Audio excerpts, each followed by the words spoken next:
You're listening to The Creative Imposter, episode 131.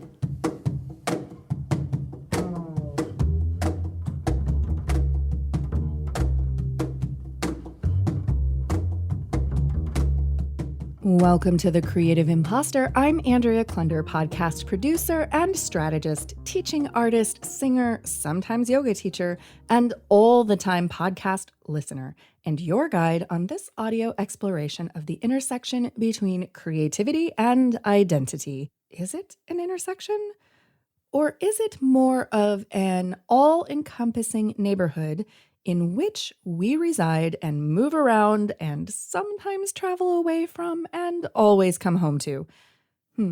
Today, I'm sharing a conversation I had with self-proclaimed rebel influencer Jetty Nieuwenhuis. I cannot think of a more perfect example of someone whose identity is her creativity and vice versa. Her lifestyle brand, Trujetty, rebels against the perfectly curated influencer image complete with unattainable standards. Instead, Yeti focuses on the real contradictions of life, like fashion over 40, beauty without the heavy edit, and having enough while still wanting more. She's a CEO, speaker, model, and wellness advocate. And it wasn't easy to get here. Body image, isolation, bulimia, Lyme disease, and depression. These are some of the journeys Yeti has been on, and I love following her Instagram. You'll want to check it out too, and of course, you can find the links to follow Yeti in the show notes at thecreativeimposter.com/131 and in the episode description in your app. We recorded this conversation back in October of 2020, when we were just going into winter and the US presidential elections, and things were feeling so dismal. Now, before you go thinking this is old news, let me tell you, when I listened back in order to edit the episode, Yeti's message of trusting and loving yourself, it totally works right now, heading into summer as we re-emerge sort of from the COVID chrysalis, different somehow. Maybe even knowing ourselves a little better than before. So take a deep breath, let it out, and allow me to introduce you to Jetty Nieuwenhuis. So when you saw that I was looking for guests to talk about this topic of not your typical self-care, and you reached out to me, what was the first thing that came to mind when you heard that theme? Well, I feel that self-care is often, it's all about getting your nails done and a pedicure or taking a bath. That's what people think, oh, I'm taking care of myself. But what it for me really is, and what I actually was forced to do during this year with COVID too, is look deeper inside of me and turn myself inside out and upside down. And that is really, really self-care. I used to have Lyme disease. In 2017, I was diagnosed. So that really taught me what self-care was. It was, of course, treating the disease with lots of different things, lots of different therapies. But one big thing was for me to start meditating and to integrate my body and my mind and my spirit. And I had an eating disorder too. And I was abusing my body, and my body always kind of felt separate from me. Hmm. And through self care, I'm really integrating and able to listen to what my body says, listen to what my body wants. And that is for me real self care.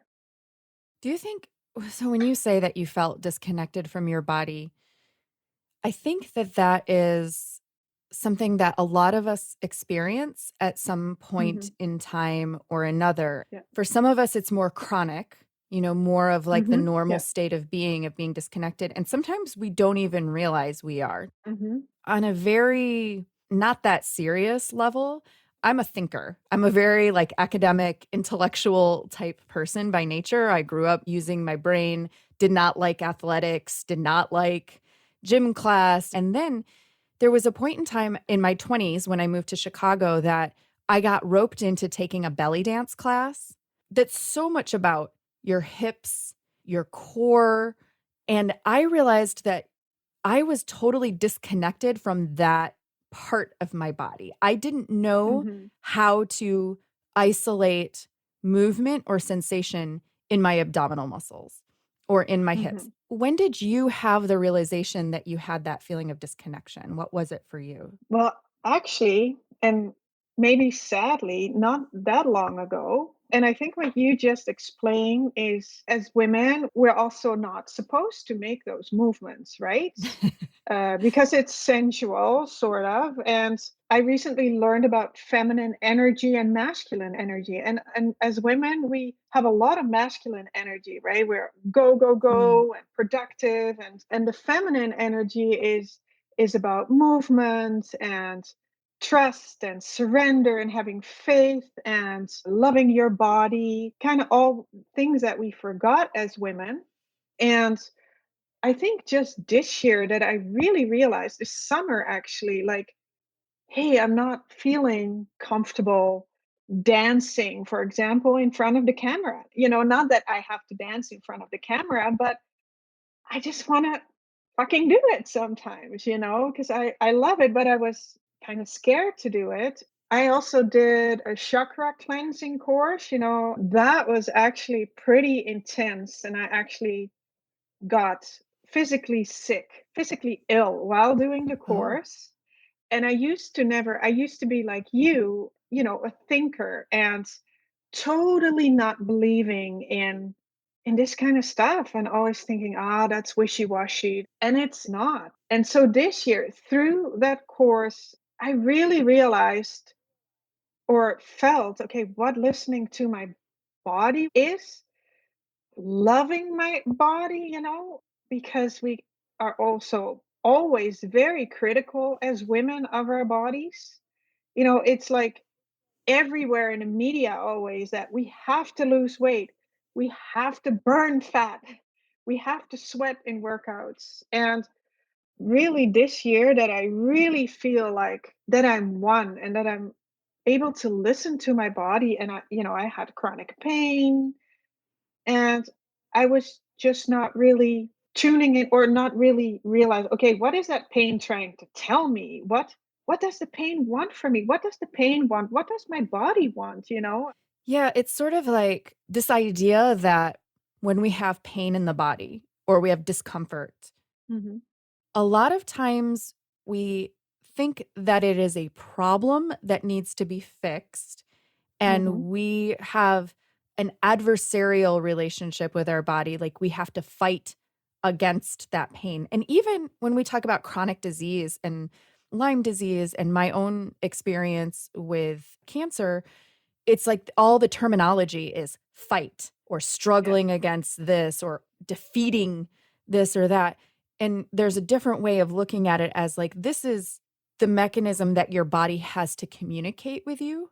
And what is it trying to say? Like, what does it need? What could you be doing to be a better caretaker for your body rather than you have to fight against these symptoms or these messages? And it's surprising to me, actually, just knowing a little bit about you and following you on Instagram, Yeti, it's surprising to me that you would say that you felt uncomfortable like dancing in front of the camera or the physical appearance of your body because on your Instagram, you photograph yourself Hmm. with all of these different fashion type photos. And I think that most people would look at your Instagram, they probably wouldn't be able to accurately guess your age. You look very confident and very like, oh, yeah, I just pose for these glamorous photos. Like, it's no problem. So it surprises me for someone who appears to be so comfortable on camera that you would say that that was uncomfortable for you. Well, thank you. But this is something I always wanted to do. What I'm doing is my dream. Like, I have really stepped this year into really becoming the woman I really want to be and doing the things in life that I want to do. But I've also felt for many years very incompetent, very anxious about doing these things, having limiting beliefs around, oh, I can't do this. People in my family don't do things like this. And I think going back to the disease, it's this ease of the body. And all those limiting beliefs and all those traumas I had from childhood, they were part of my disease. They needed to come out. I needed to work on that. And I've been doing that for actually many years. It's a process and it's never perfect. And, yes, I'm an influencer, but I'm also want to be real that, everything always looks perfect on camera and things. But hey, I'm a real person with fears and anxiety and struggles. And I think the world needs to know that. Like, okay, yes, I am showing up, but it's not like I'm floating through the air every day and I'm living in a happy bubble. And no, it takes a lot. And I also want to show women that, hey, you can step into doing the things you want to do, even if others don't believe in you, even if deep down that's what you want to do, but you still have anxiety, and you can go in baby steps. And but I do have to say, I feel comfortable posing now and dancing now too. But yeah, I mean, I can say that it was a process. It was a process. When did you start doing the social media influencer stuff? You said that this is something that was your dream that you always wanted to do, but that you didn't start as like a 19-year-old. Well, in 1997, I became a makeup artist. That was in the Netherlands. And I had like a dream of being a makeup artist for like fashion magazines and stuff. And I had a little bit of opportunities, but really fear kicked in and I stopped. And then in 2013, I went to New York. I did an image consultant course there, and I wanted to become a fashion blogger. And again, fear kicked in. I quit. The bubble I was in of people were like, you don't need to start your own business. You're a mom, you have a good life. Why? So, yeah, I stopped. Then I became ill. And in 2017, I was diagnosed and I started with, the self love journey and a healing journey. And in 2018, I decided to go back to school and I did wellness coaching, nutrition coaching, and personal training.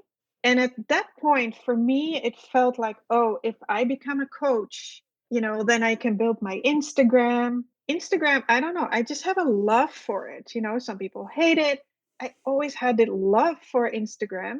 And at that point, becoming a coach seemed the only step for me to get into that. And I don't know why, but I mean, I don't regret it because it gave me a lot of knowledge. And I coached people, and mainly with weight loss because I had bulimia and I kind of felt that I had the program for women to lose weight forever. And then this year, with the support of some amazing women, I really, really stepped up into some partnerships while coaching. And I was like, maybe I should just really step into what I really want to do, being a model and partner with brands that I truly like, that have the same values as I have. And this is just something that I always, had an excuse. Or I don't have the perfect body to be a model. I'm not tall enough. I live on a farm. I live in Alberta, Canada. All these reasons. I'm too old. All these reasons that I told myself that I couldn't do this. And I was like, okay, just like, okay, fuck it. Just do, just, go for it. And I stopped coaching because I didn't feel it was fair to still coach people while I wasn't, 100% in it. And then we did a lot of behind the scene work this year and kind of built my website, like new branding that really matches me, my the colors that I love, the fashion that I love, because I have for most of my life always listened to others and never to myself. Mhm. And also my old branding was kind of like, okay, yeah, playing small, just not being clear on what I really wanted. What you're saying is actually making me think of two other guests that I've talked with on the Creative Imposter before in other series. One is Wendy Parman. The episode was about voice, and she is a singer, a voice teacher, an actor, a writer, and she has a one-woman show that she put together. And one of the themes is like how in entertainment, there's this gap between like the young ingenue type character, and then there's the old granny or like Mhm. the old witch. And there's nothing in between. There are no middle-aged women typically, historically. And then Lisa James, who has a brand, Adventurous Midlifer, a travel brand for midlife women who want to travel. And same there. She, on Instagram, you see the young 20-something traveler or Mhm. men traveling, Mhm. and having these adventures and whatever. But if a woman in her 50s is traveling, people are like, oh, she must be having a crisis. She must be having an eat, pray, love thing. Like her life is falling apart and now she has to go. But no, you can just travel and have an adventure because you want to. Yeah. Yeah, And I exactly. think that there's a shift happening that you're part Mhm. of, which is women who are not 20 and under showing up in these ways that in the past have not really. I think because there's always been gatekeepers in the past, right? There's always been Mhm. people and companies who say, no, you are too Mhm. old. You do not live in the right area. You are not the right body weight. You are not the right skin tone. And now we have more opportunity to take that initiative for ourselves. Yeah, no, absolutely true, and I'm a rebel in that too, I don't wanna go to certain stores because I am 48, if I wanna wear sneakers and a bomber jacket, I will. Everybody should make that decision for themselves. But we have these ideas about age. And I also have to say that I was intimidated by many influencers. They're young, right? And I think there's this whole new, you're right, whole new movement coming up of, hey, you can live life on your terms. And I mean, I live on a farm and I'm a farm wife, but I mean, I do, but I know there's many people in the farm community that will say, like, who the heck does she think she is? And, I'm doing things my way. I travel. I can be everything. I can be a farm wife. We just purchased a vacation home in the Rocky Mountains. So very exciting.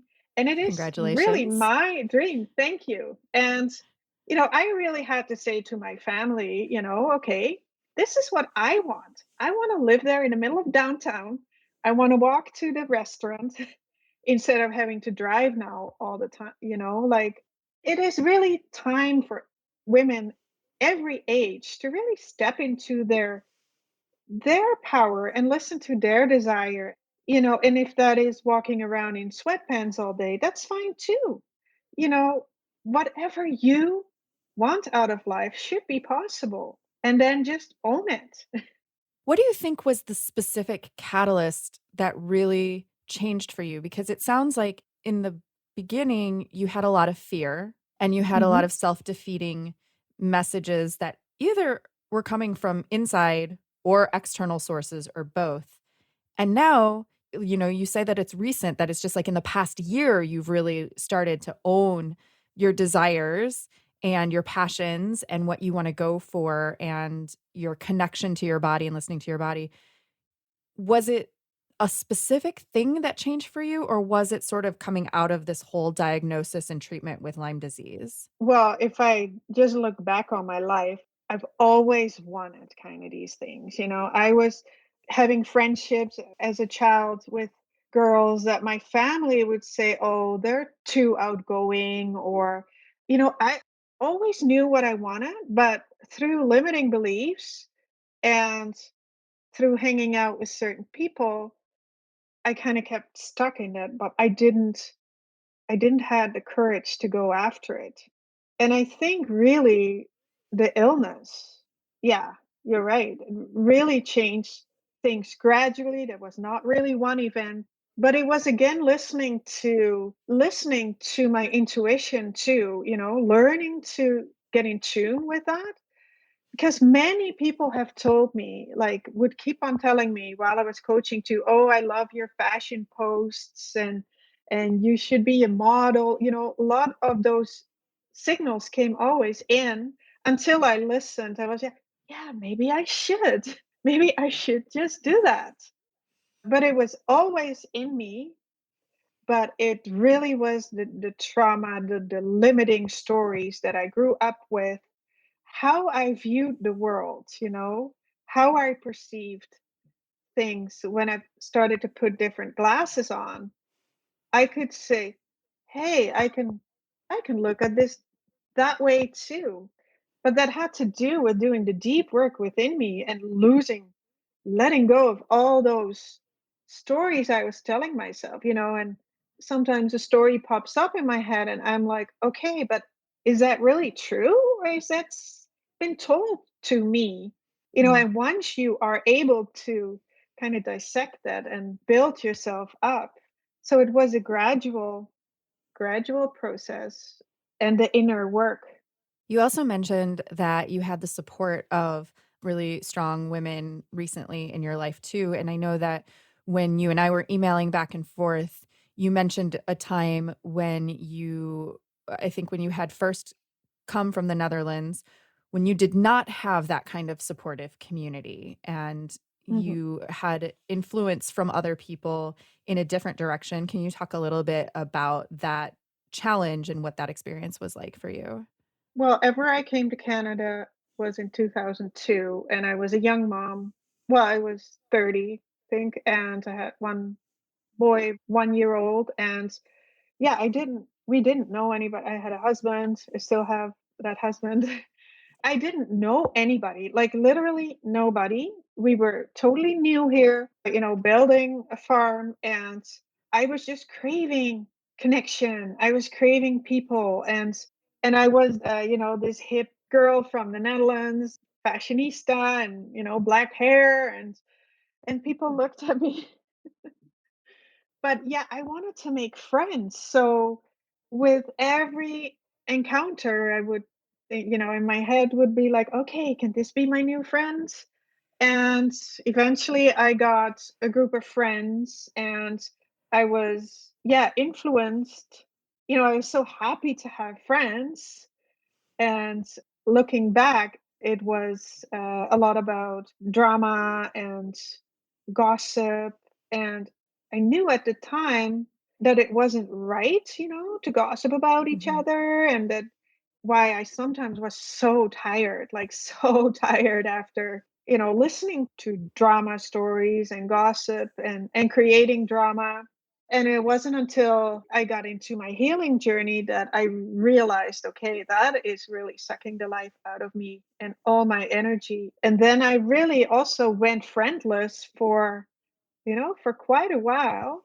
And I still have some friends in the Netherlands too, but I really realized too, hey, I don't really need anybody but myself.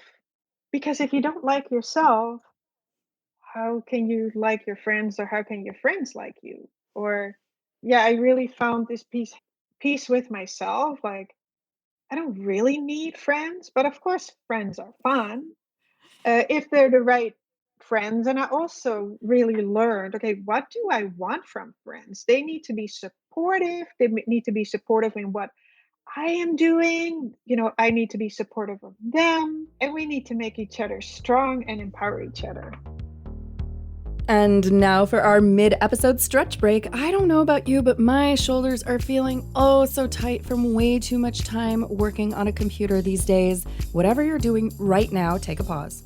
Bring the palms of your hands together by your heart in prayer position. Keeping your hands together, inhale, reach up overhead. Now separate your hands and turn your palms out to the sides, thumbs forward. Exhale, stretch your arms all the way out to the sides. Circle them down and around, returning to prayer position.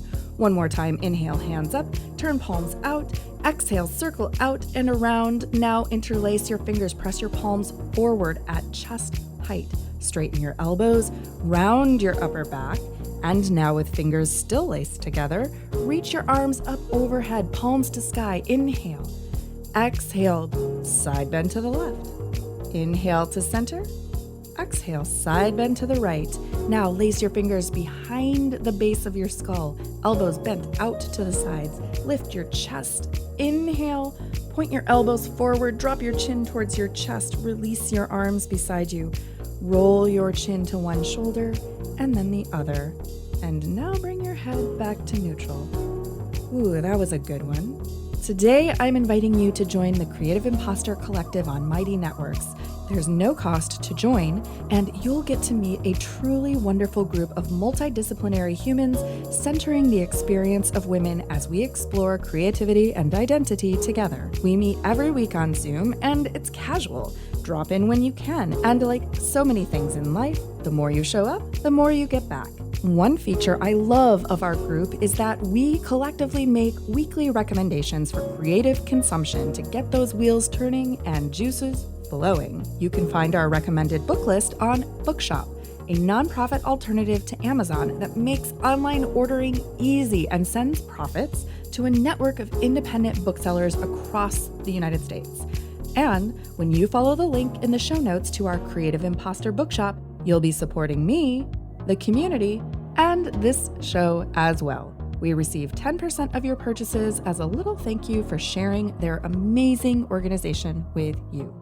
Once again, links to the Creative Imposter Collective and our bookshop reading list are in the show notes at thecreativeimposter.com/131 and in the episode description in your app. And there was another topic that came out of that time, which I personally wanted to talk with you about, which is around the idea of cosmetic procedures or medical procedures as self-care. So you had mentioned a little bit earlier on, I'm not the kind of person who does XYZ, or people in my family don't do XYZ. And so there's like this sense of identity from your family of origin or from cultural context, or just like our own sense of self. You know, I have a strong identification with the yoga and wellness community, and I like to eat organic food when I can, and I like to use natural skincare products and natural home cleaning products. And there's this whole identity that I have around values of things being natural. And so I'm the type of person that I'm like, oh, I would never get Botox, or oh, I would never get a tummy tuck or a chin thing or breast implants or anything like that. And so when I think self-care, I think organic, natural, holistic.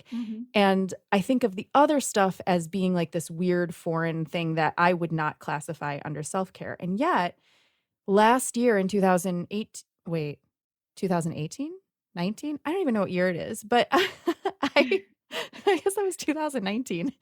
I had a stage 0 pre-cancer diagnosis in one of my breasts. And when I actually talked to the surgeon, they were like, we're not going to be able to do a lumpectomy. That's not going to work for your situation. We're going to have to remove the whole breast. And while we're at it, it's up to you, but you can just remove both at the same time if you want, or you can just do one. It's your choice.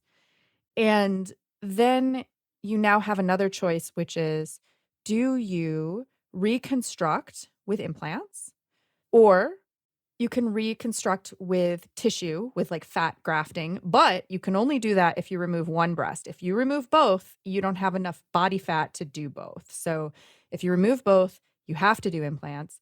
If you remove one, you can choose one or the other, or you can just choose to go flat. Now, my identity, organic, natural, less intervention me, obviously would choose to go flat, obviously, because you wouldn't want cosmetic procedures, you wouldn't want a foreign object like an implant in your body. And I found myself thinking about, I would feel like a different person somehow if I didn't have breasts. I would not feel as feminine. My clothes wouldn't fit right, you know, and there becomes this whole psychological thing when you look in the mirror and a part of your body that you are used to seeing is not there. How does that affect you psychologically? And when your clothes don't fit right, or when you want to go swimming and you can't find a bathing suit that will work properly, That is a very long-winded way of saying Mm-hmm. that this is a topic that you have some experience with. Mm-hmm. And I'm curious to hear your perspective because I know mine totally shifted when I made that choice to go ahead and Mm-hmm. do some fat grafting and tissue reconstruction. And it's not an ideal situation, but I think that going back, I wouldn't have chosen differently. I think that I did exactly what I should have done. Yeah, so my identity is more about balance, you know. I believe in organic too, you know, and cleaner skincare. I did cheat a little bit on the clean skincare with medical skincare lately, and I got very sick just recently, which was very scary. So I'm really back on a clean skincare, but it still has to have some action for my age. But I do believe in balance, and I do think everybody is entitled to do what they want to do, Botox, filler, whatever. You know, it's your body. Do what feels good for you. But I don't feel there needs to be this stigma around it. Yes, Yeah. I have done Botox. I have done filler. Am I going less on that? Yes. Have I changed my perspective? Yes. And I got breast implants in 2008. It's again that body disconnection. You know, I thought I can do whatever I want to do. And I never thought my body would reject that. And in 2012, my health started to deteriorate. And in 2013, I had actually a bullseye rash from a tick bite. Yes, on my left breast. Can you believe it? Huh. So, but I never knew why did I get sick before I had Lyme disease.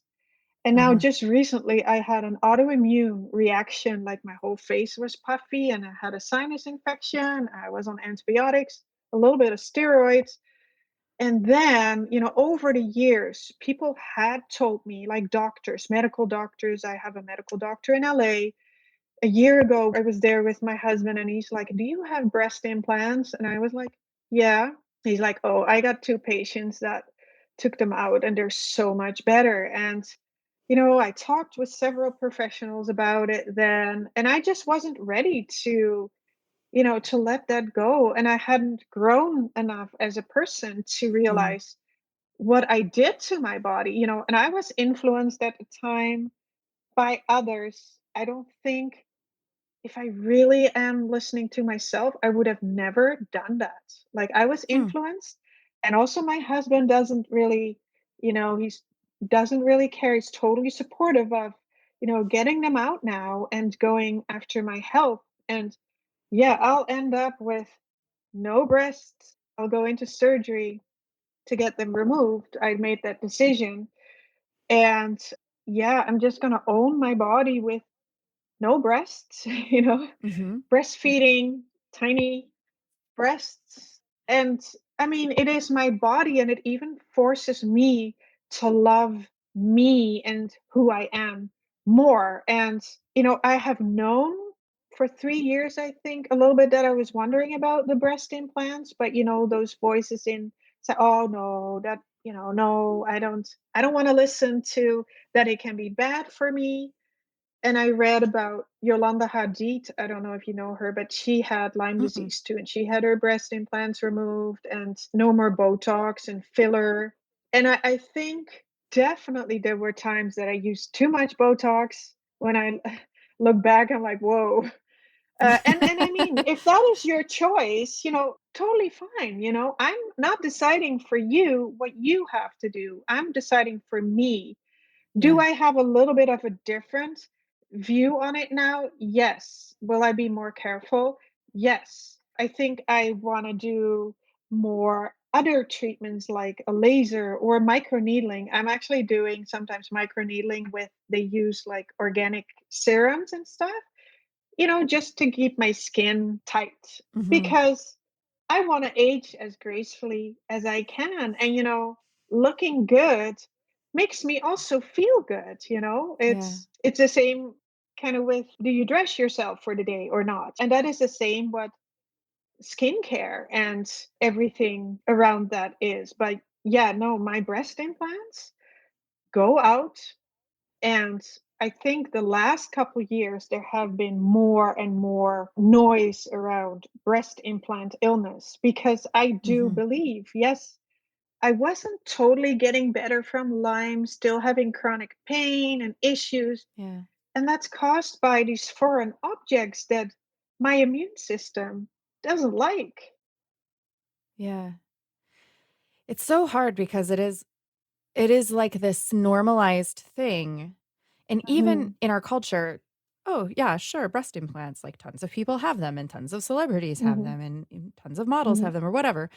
And even, when I was talking to the plastic surgeons, I consulted with two plastic surgeons during my treatment. And when the one surgeon told me, like, no matter how good your implants are and no matter how good the procedure is or how skillful the surgeon is, you're going to have them swapped out every so many years. And since you're only mhm. 40, that's a lot of procedures that you're going to have Yeah. to do because they can't just stay in there forever. And he Mhm, was talking about how they build, not to be gross, but calcium mhm. deposits around, like it starts to calcify because it is a foreign object in your body. And so your body is like, Yeah. this thing isn't supposed to be Mhm, here. Let's protect you against this thing. And I think, it's mhm. really smart what you're saying, like this balance between looking good, feeling good, listening to your body. We have to be really tuned in to how that is affecting us, either in a positive way or in a negative Mhm. way.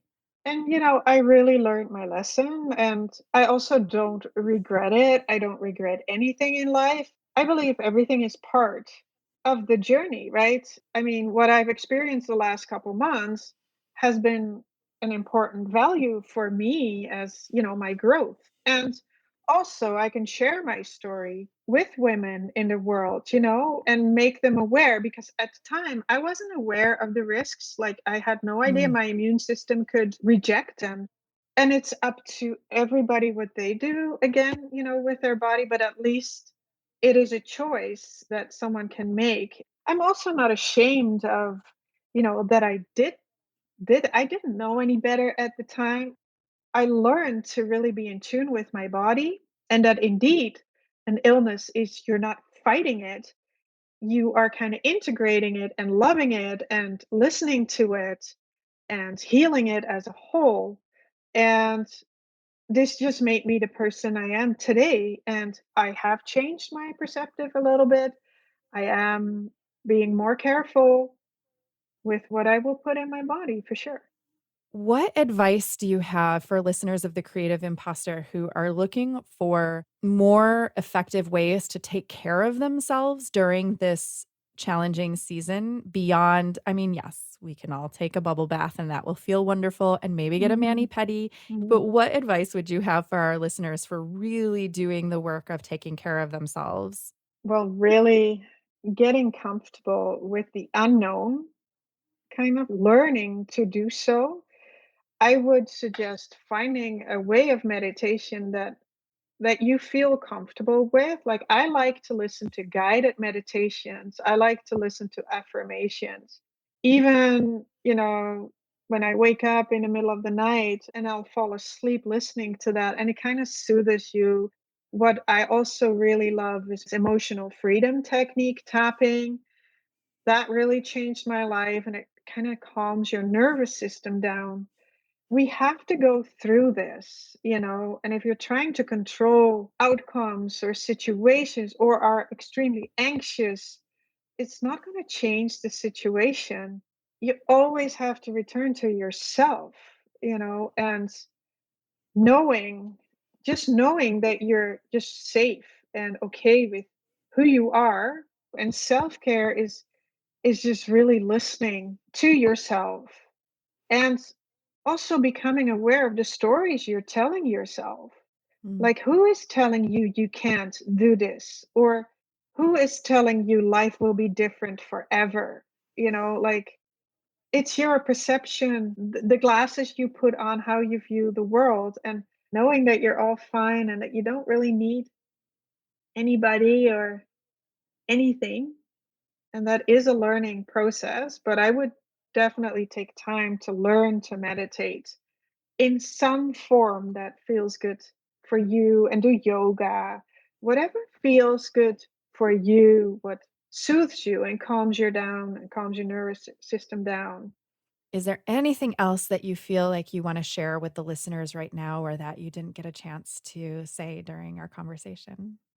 This has really been a shit show year, yeah. And Yeah. also, I have been really sick for the last 2 months and have put photo shoots on hold and my website also. And sometimes it's just okay to take a step back and to just listen to your body and don't force too hard. Everything will happen in the right timing. Being patient with yourself, being patient with the world. Patience makes you really strong. And Mm. I would just hang in there, even though the world is a shit show, we can still make beautiful things out of life and, do beautiful things. Just don't let it get you down. Like, don't let this get you. Keep going. Even though the world is a shit show, we can still make beautiful things out of life. Thank you, Yeti, for your time, your candidness, and your encouragement. And thank you for being so patient to hear your episode at last. Follow True Yeti on social and check out the website. And then join me in the Creative Imposter Collective. Links to all are in the show notes at thecreativeimposter.com 131 and in the episode description in your app. Thank you to Edwin Ruiz for your audio magic mixing this episode, Lisa Witter for those oh-so-famous show notes, and Jovia Armstrong for our amazing theme music. Thank you, dear listener, for staying on the journey with us, and this week, take a look around you and see what beauty you can create from whatever life is throwing your way.